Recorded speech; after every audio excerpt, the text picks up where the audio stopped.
God didn't return to judge the world. He came to end it, the day God revealed his true face. We wished we had never believed. The year was 2086, a century that had long stopped fearing miracles and disasters alike.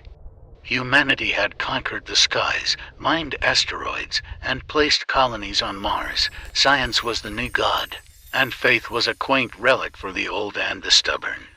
People thought nothing could shock them anymore. They were wrong. It began without the courtesy of a warning. At exactly 23:40 to GMT, in the middle of an ordinary night, the light simply ceased, not faded, not dimmed, ceased. The sun was still there. Astronomers swore their instruments picked up its radiation, its heartbeat of nuclear fire still pulsing across the void. But to the human eye, it was gone, as if some invisible curtain had been drawn between Earth and the cosmos, the moon, the stars, even the distant glow of satellites, all erased. The first minutes were chaos wrapped in confusion. Streetlights still worked, but their beams hid something in the air, scattering and dying as though swallowed by a living shadow. Flashlights could barely illuminate an arm's length ahead. Drivers slammed on brakes too late. The sound of shattering glass and twisting metal echoed like muffled thunder through the streets. Then came the fear. People ran in all directions, not knowing where safe was. Children screamed for their parents. In the dark, strangers collided, cursed, or clung to each other. Some prayed loudly, others looted stores in the cover of blindness.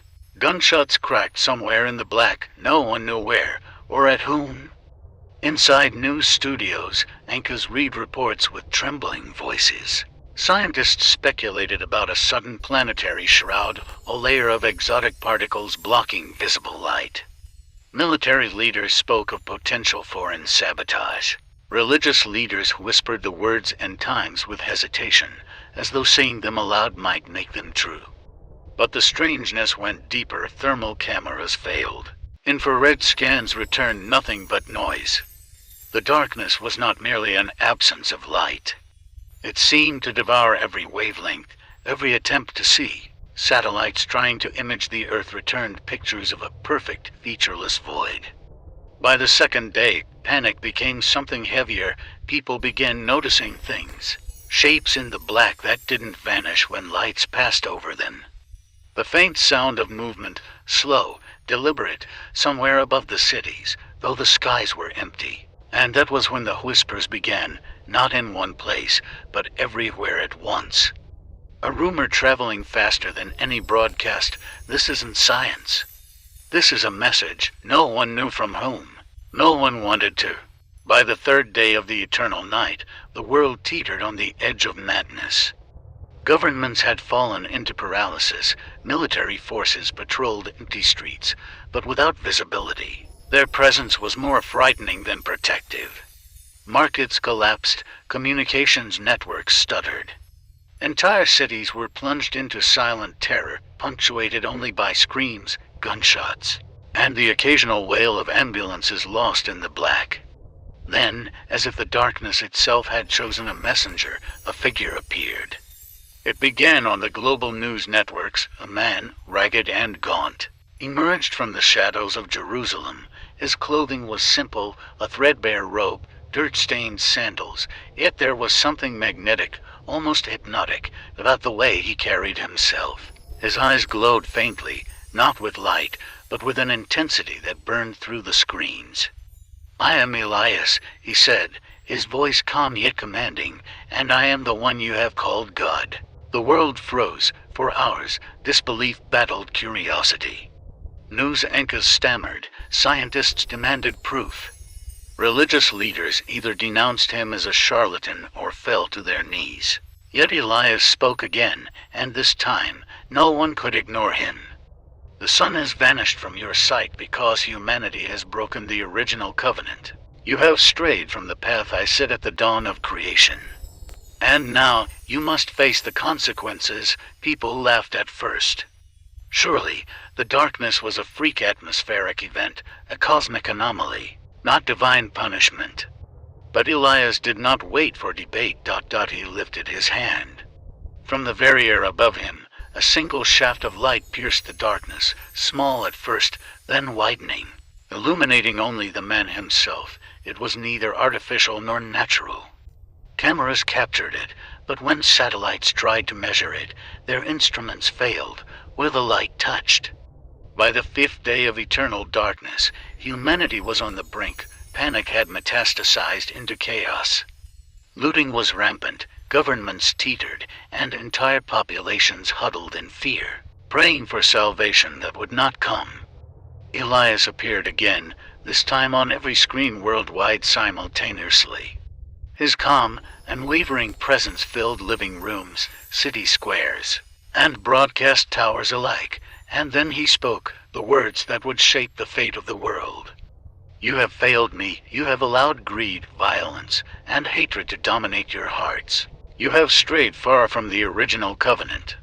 Therefore, I give you one final choice. The world fell silent.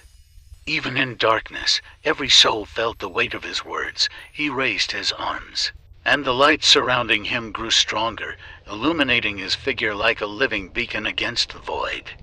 Then he outlined the conditions: destroy all nuclear weapons, no exceptions. Redistribute half the wealth of the world's richest 1% to the poorest. Unify all religions into one collective faith, leaving behind division, dogma, and corruption. He continued, his voice colder now, sharper. You have 30 days. If you fail, the sun will never shine again, and the darkness will claim your souls. Skepticism erupted first, disbelief, denial, mockery. But then strange things began to happen.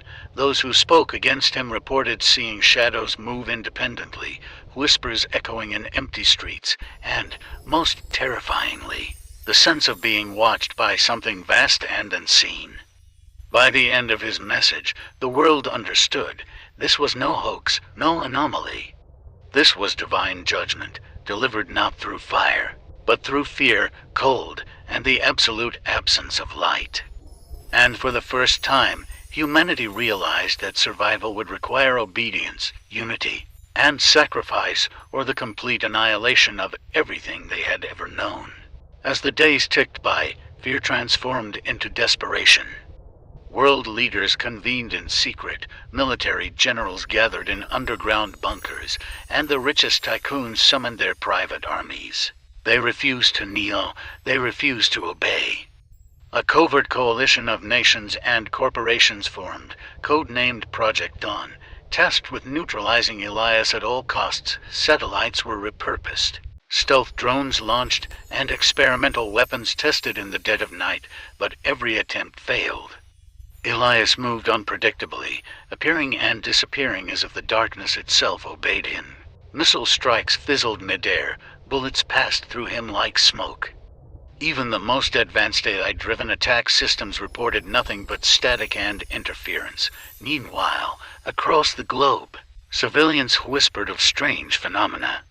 People swore they saw enormous shapes moving silently in the darkness above cities, far too massive to be aircraft. Streets would occasionally tremble as if something beneath the earth shifted. And always, there was the feeling of being watched, cold, patient, and blinking. Some brave or desperate individuals tried to confront Elias directly. They were never seen again. Others reported hearing a voice, calm but commanding, echoing inside their heads. You cannot fight what you do not understand. You cannot resist what you have already lost. Despite all attempts, humanity's counterattack only seemed to validate Elias's warnings. Panic spread faster than ever, and whispers of surrender began circulating among governments. The world had no choice but to acknowledge that the man calling himself God held absolute control, and that the darkness was not just a threat, but a weapon beyond comprehension. And yet, in the shadows of underground command centers, some still plotted. If humanity could not negotiate, they decided it would fight, and if fighting failed, perhaps even then, some unthinkable plan would be enacted to reclaim the sun by any means necessary. But little did they know, Elias was already many steps ahead, and the true measure of his power had yet to reveal itself. The 30th day of darkness arrived. Cities were silent except for the occasional panicked scream or the distant roar of collapsing structures. Humanity had tried everything. Mass redistribution of wealth, destruction of nuclear arsenals, even tentative attempts at religious unification. But the world was fragmented, fractured by greed, fear, and disbelief. Elias appeared atop Mount Olives, his figure illuminated by the single shaft of light he commanded. Millions watched on screens, thousands gathered at the base of the mountain. Desperate and trembling, his eyes scanned the crowds with an intensity that felt like it could strip the flesh from bones. Time is spent, choices are made. Now you will see the consequences of your failure. Then he raised both hands. The light surrounding him expanded, a blinding column cutting through the eternal black. The air vibrated with energy. Temperatures fluctuated wildly. Those standing nearby reported feeling a force pressing down on them, as if gravity itself was bending to Elias's will, across the globe. Strange phenomena intensified, oceans churned violently, tornadoes tore through cities without warning, and forests spontaneously combusted. People reported hearing whispers in languages they had never known, echoing through their skulls. Some leaders tried one last desperate act, a coordinated nuclear launch toward Mount Olives. But as missiles streaked toward their target, they disintegrated midair, leaving nothing but smoke and fragments that dissolved into darkness. And then silence fell. Elias lowered his hands, and a red fissure cracked the sky above the mountain. From it, shapes emerged, colossal, unimaginable creatures, moving with deliberate menace. Humanity finally understood the truth. The darkness was not the punishment, it was a gate, and Elias was its keeper. "You thought I was your savior, I am only the gatekeeper," he intoned. The ground trembled as the creatures descended. Panic erupted into chaos worldwide, and in that moment, humanity realized that the sun would not return, not because it had vanished, but because the world had been judged unworthy to see it again. Enormous forms emerged, creatures so massive that entire city blocks seemed like toys beneath their feet. Limbs like twisted steel, eyes glowing with infernal light, and wings that blotted out what little darkness remained. Elias stood at the edge of the mountain, calm as ever, watching the world tremble. His voice carried across continents, deep and resonant. "The gate has opened. Those who were unworthy shall witness the end." In New York, Tokyo, and Lagos, people ran in blind terror. Streets split open as the ground shook, skyscrapers crumbled, and tidal waves surged inland. Soldiers fired their weapons, but bullets were useless. Drones and missiles were swallowed by the void above, devoured before they could strike. On the streets, ordinary humans faced impossible choices: hide, flee, or confront the unimaginable. Some tried to climb to safety, only to find buildings collapsing beneath them. Others stumbled into groups, screaming prayers to gods that had seemingly abandoned them. Above it all, the colossal creatures descended with deliberate intent. One brushed past the edge of a city, its wing creating a hurricane-like wind that tore apart everything in its path. Another, a serpent-like beast with eyes like molten gold, coiled around the remains of a bridge, crushing steel and concrete as though they were toys. And yet, through the chaos, Elias remained motionless, almost serene, as if he were conducting an orchestra of destruction. "Do not weep," he said, his voice like rolling thunder. "You were never meant to survive this world unchanged. The darkness was merely the prelude. Now begins the reckoning. For the first time, humanity glimpsed the true scale of power they had defied. The sun would not return. Earth had been judged, and only those who could adapt morally, spiritually, or by sheer luck might survive the new era. The countdown had ended, and the gate had fully opened. The age of eternal night and monsters had begun. The world had changed beyond recognition. Cities were reduced to smoking ruins, oceans boiled and retreated. Forests had vanished, leaving only charred skeletons of trees. Humanity was scattered. Broken and desperate, Elias stood atop Mount Olives, the light around him now a searing column connecting Earth to the red void above. The colossal creatures roamed freely, reshaping the planet with every step, and then, with a voice that resonated in every corner of the world, he spoke. "You thought I was your savior. You thought my light would protect you. But you were mistaken. I am only the gatekeeper." With a gesture, the creatures froze. Then, one by one, they began to absorb humans, not in anger, but with cold, methodical intent. Those taken vanished into the red void, their screams echoing as if bouncing off infinity. A small group of survivors, hiding in the remnants of a collapsed skyscraper, watched in horror. One whispered, "Why? Why would God do this?"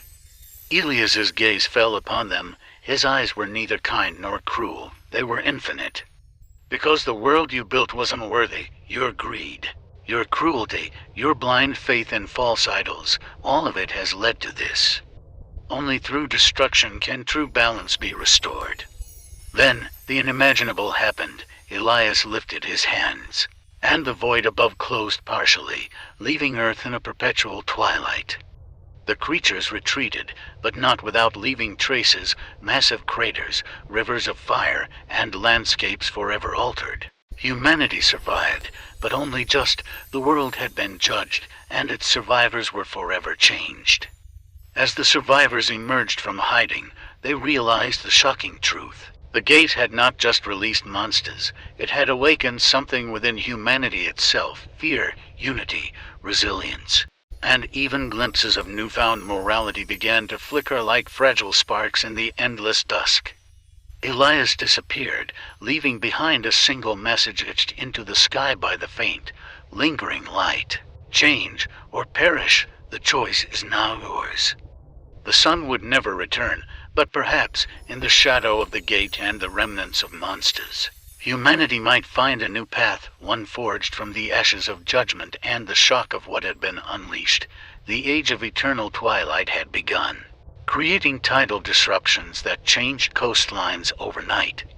Others claimed mountain ranges as nests, their wings and tails carving canyons with each movement. Humanity quickly learned to avoid them. One misstep could erase an entire town in minutes. Communities had adapted to survive. Humans learned to move silently, to live underground, and to communicate without attracting the attention of the monsters above.